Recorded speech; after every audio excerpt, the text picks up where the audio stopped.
learners, welcome back to my channel. Today in this video we are going to talk about the term planning. We will deal with meaning of planning, planning definition by authors. We will see nature of planning, importance of planning, planning process, limitations of planning, and finally elements of planning. Let's start with meaning of planning. Planning can be defined as thinking in advance what is to be done, when it is to be done, how it is to be done, and by whom it should be done. In simple words, we can say planning bridges the gap between where we are standing today and where we want to reach in the future. Planning involves setting objectives and deciding in advance the appropriate course of action to achieve these objectives. So, we can also define planning as setting up of objectives and targets and formulating an action plan to achieve them. After meaning of planning, definition for planning. According to Kunj O'Donnell, planning is an intellectually demanding process. It requires conscious determination of course of action and basing of decisions on purpose, knowledge, and considered estimates. According to Mary Cushing-Niles, planning is the conscious selection and developing the best course of action to accomplish an objective. It is the basis from which the future management action spring. According to George R. Terry, planning is the selecting and relating of facts and making and using of assumptions regarding the future in the visualization and formulation of proposed activities believed necessary to achieve the desired results.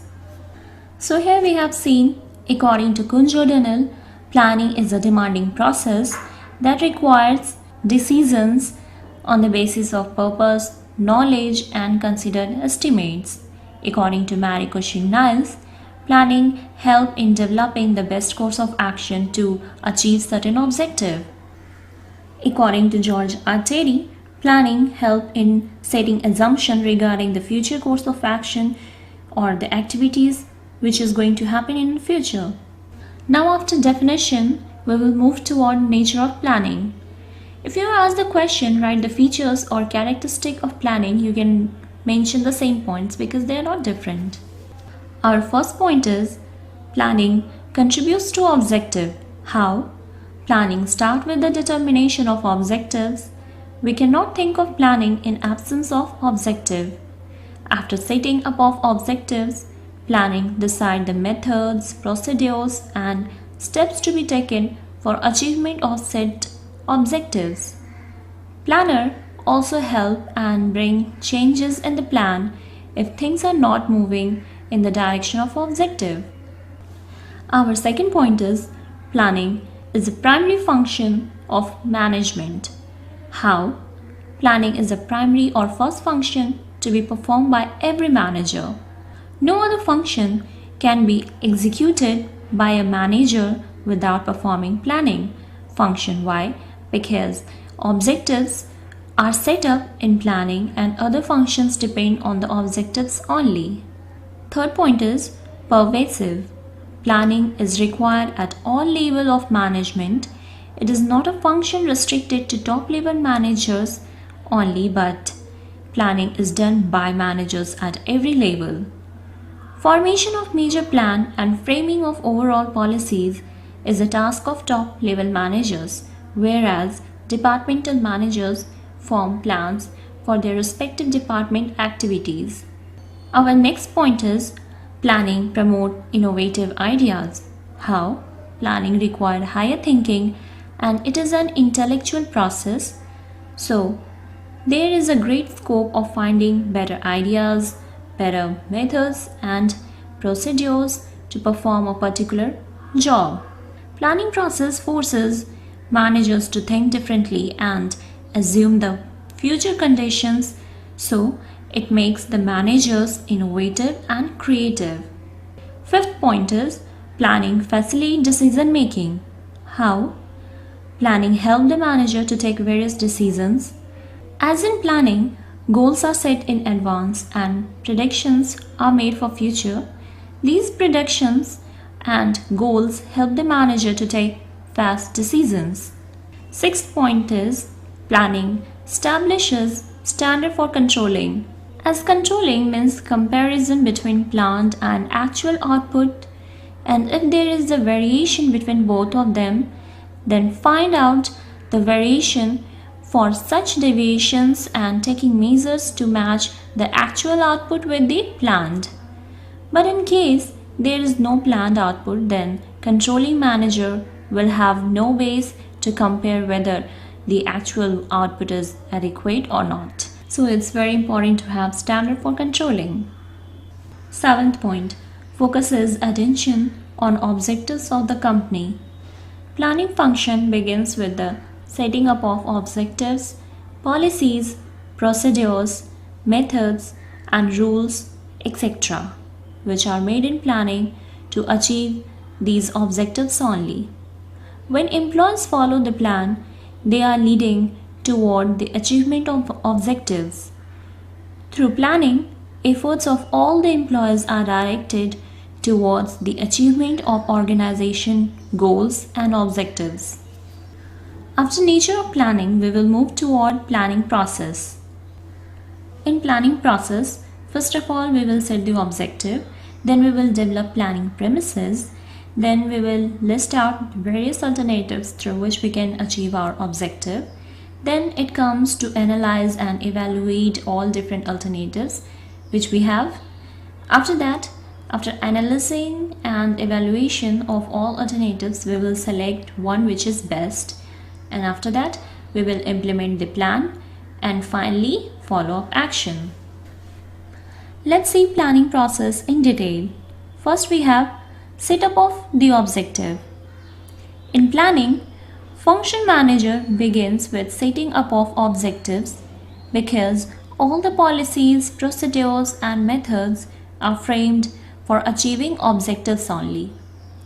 The manager set up very clearly the objectives for the company, keeping in mind the goal of the company and the physical and financial resources of the company.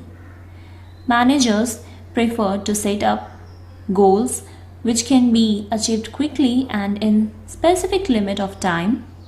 After setting up the objective or the goal, the clearly defined goals are communicated to all the employees. Second, we have developing premises. Premises refer to making assumptions regarding future. Premises are the base on which plans are made. It is a kind of forecast made keeping in view existing plans and any past information about various policies. There should be a total agreement of all the assumptions. The assumptions are made on the basis of forecasting. Forecasting is the technique of gathering information.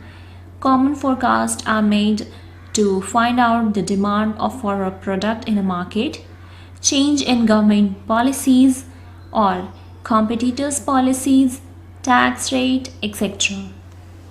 Third, we have listing of various alternatives for achieving the objective. After setting up of objective, the manager make a list of alternatives through which the organization can achieve its objectives.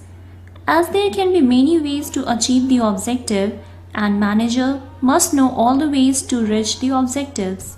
For example, if the objective is to increase the sale by 10%, then the sale can be increased either by adding more line of products or by offering discount or by increasing expenditure on advertisement or maybe by increasing the share in the market or by appointing salesman for door-to-door sales, etc.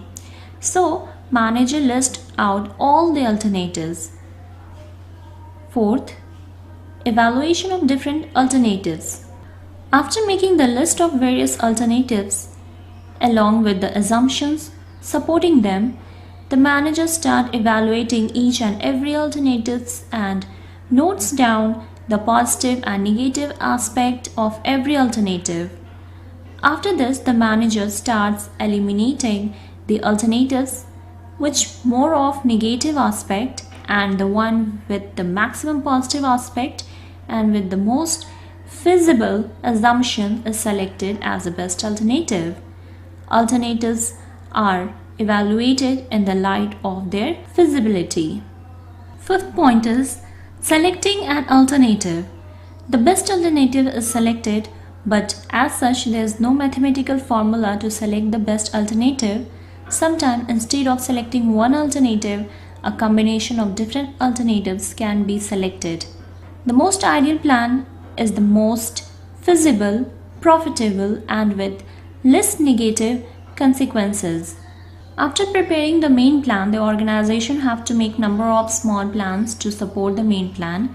These plans are related to perform routine jobs in the organization. These are derived from the major plan, so they are also known as derivative plans. These plans are must for accomplishing the objective of main plan. The common supportive plans are plans to buy equipment, plans for recruitment and selection of employees, plans to buy raw materials, etc. Sixth point is implementation of plan. The managers prepare or draft the main and supportive plans on paper, but it is of no use until or unless these are put in action. For implementing the plan or putting the plan into action, the manager should start communicating the plan to all the employees very clearly, because the employees actually have to carry on activities according to specification of plans. After communicating the plan to employees and taking their support, the managers start allocating the resources according to specification of the plans. For example, if the plan is to increase in sale by increasing the expenditure on advertisement, then to put it into action, the manager must allot more funds to advertisement department, select better media, hire advertising agencies, etc. Seventh point is follow-up. Planning is a continuous process, so the manager's job does not get over simply by putting the plan into action. The managers monitor the plan carefully while it is implemented. The monitoring of plan is very important because it helps to verify whether the condition and prediction assumed in plan are holding true in present situation or not. If they are not coming true, then immediate change should be made in the plan. After planning process, next we have importance of planning. Our first point is planning provide direction. How? Under the process of planning, the objective of organization are defined in simple and clear words. The obvious outcome of this is that all the employees get a direction and all their efforts are focused toward a particular end. In this way, planning has an important role in the attainment of the objectives of the organization. Second point is planning reduces risk of uncertainty. Planning is always done for future and future is uncertain. With the help of planning, possible changes in future are anticipated and various activities are planned in best possible ways. In this way, the risk of future uncertainties can be minimized. Third, we have planning reduces overlapping and wasteful activities. Under planning, future activities are planned in order to achieve objectives. Consequently, the problem of when, where, what, and why are almost decided. This puts an end to disorder and suspicion. In such a situation, coordination is established among different activities and departments. Fourth, we have planning promote innovative ideas. How? It is clear that planning select the best alternative out of many available alternatives. All these alternatives do not come to the manager on their own, but they have to be discovered. While making such an effort of discovery, many new ideas emerges and they are studied intensively in order to determine the best out of them. Fifth, we have planning facilitate decision making. How? Decision making means the process of taking decisions. Under it, a variety of alternatives are discovered and best alternative is chosen. The planning set the target for decision making. It also lays down the criteria for evaluating course of action. In this way, planning facilitates decision making. 6. We have planning establishes standard of controlling. How? By determining the objective of the organization through planning, all the people working in the organization and all the department are involved about when, what and how to do the things. Standards are laid down about their work, time and cost, etc.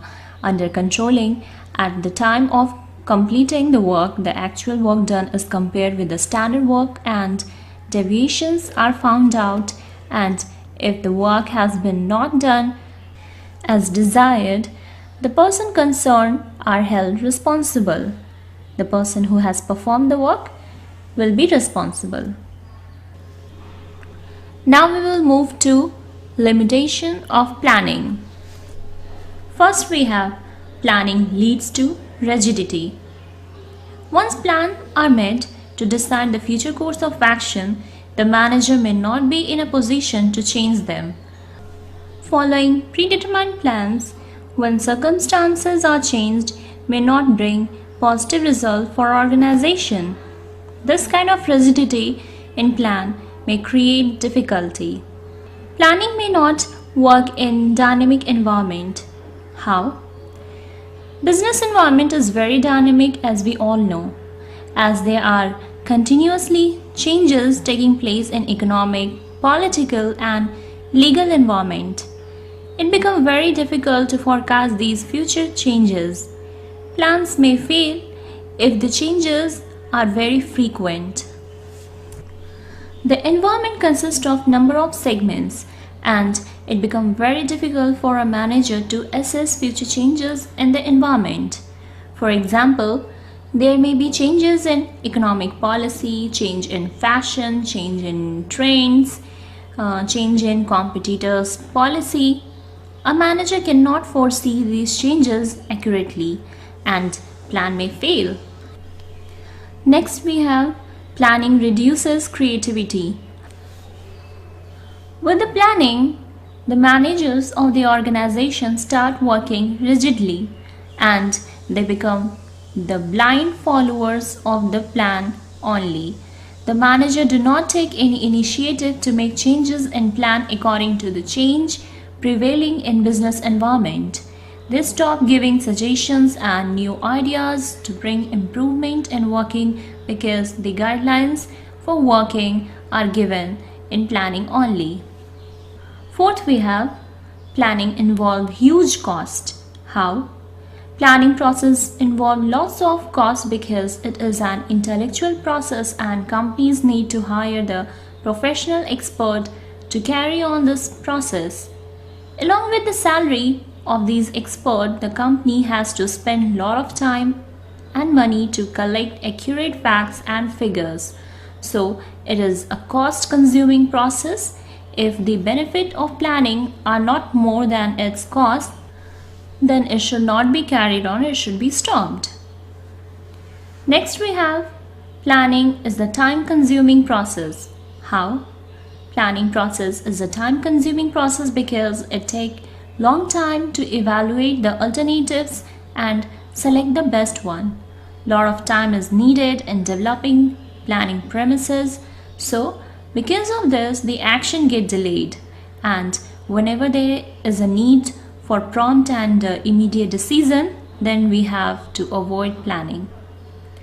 6. We have planning does not guarantee success. Sometimes managers have false sense of security that plan have worked successfully in past, so it will work in future also. There is a tendency in manager to rely on presented plans. It is not true that if a plan has worked successfully in past, it will bring success in future also, as there are so many unknown factors which may lead to failure of plan in future. Planning only provides a base for analyzing future. It is not a solution for future course of action. Seventh, we have lack of accuracy. In planning, we are always thinking in advance, and planning is concerned with future only, and future is always uncertain. In planning, many assumptions are made to decide about future course of action. Hence, planning lack in accuracy. Now we will move toward external limitation of planning. Sometimes planning fails due to following limitations on which managers have no control. First, natural calamity. Natural calamities such as flood, earthquake, cyclone, tsunami, and many more may result in failure of plan. Second, changes in competitors' policy. Sometimes plan may fail due to better policies, product, and strategies of competitors. Third, we have change in taste, fashion, and trend in the market. Sometimes plan may fail when the taste, fashion, or trend in the market goes against the expectation of planners. Fourth, we have change in technologies. If technologies are not known and how to use them, there will be delay in production, and unawareness may lead to wastage of resources as well as time. Now we will move toward essential elements of planning. Here first we have forecasting. What is forecasting? It is the starting point of planning on which the business bases its future course of action. Forecasting can be described as the projection of present trend into future. Next we have objective. Objective are the end toward which activities are aimed. Objective determine the goal or end result of the projected action of an enterprise. Goals are the foundation on which the whole structure of plan is built. Next we have policy. Policy is a written statement or some oral understanding in general term which govern the action of subordinate in similar situation. Next we have procedures. Procedures indicate as to how a particular activity to be performed. Procedure is a fixed path through the defined area of policy. Next we have programs. For a complete and ordinary course of action, programs are laid down within the framework of the plans. Program weld together different plans for implementing them properly. Next we have rules. Rules are prescribed guides to action. They offer no discretion to employees. They specify what should be done and what should not be done. Next is budget. Budgets are numerical statements prepared for a particular period. Budgets are generally prepared in terms of money, but other units may also be used. They set standard from which actuals can be compared. After budget we have strategies. Strategies are modified plan or policies to meet a particular situation, particularly competitive situation in the market.